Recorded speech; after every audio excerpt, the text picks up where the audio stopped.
Ministério Público e Refineria Isla aí um acordo esta schikking relacionado com o derrame de seta em agosto de 2012 em essa linha de Bangkok e também durante 2012 e 2014 na Belembay. Nós onderhandel com Isla com nós podemos schikking. Lo ako meninos de caso aqui para fazer schikking. Então nós chegamos a diferentes pontos. Tá que nós recebi boot de 10.000 florin, esse é o máximo que nós por pedir orbo violar havenreglement. 10.000 total of para cada incidente? Total 10.000 florin, esse é o máximo.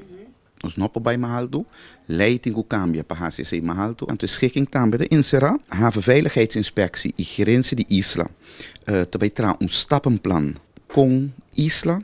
Tem que cambiar turno, pipa e sistema na bio na Belembay para evitar derrame em todo lugar no futuro.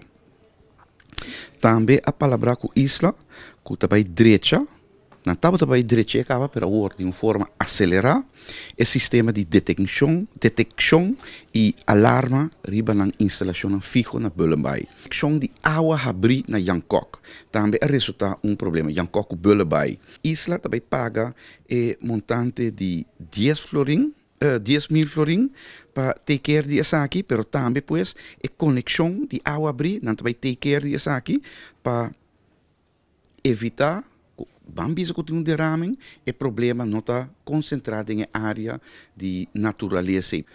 Outro ponto importante também, nós também traz sensitivity map. Nós também põe, nós traz mapa de Kosovo, todo caminho onde portinho calamidade zeta, para identificar a área aqui.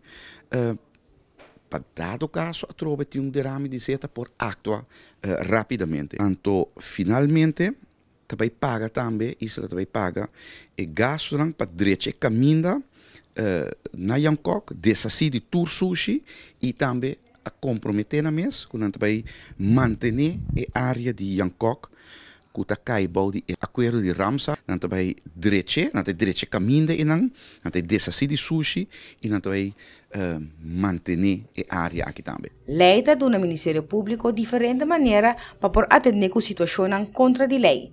Tem caso aqui a escolher para schikking esta acordo.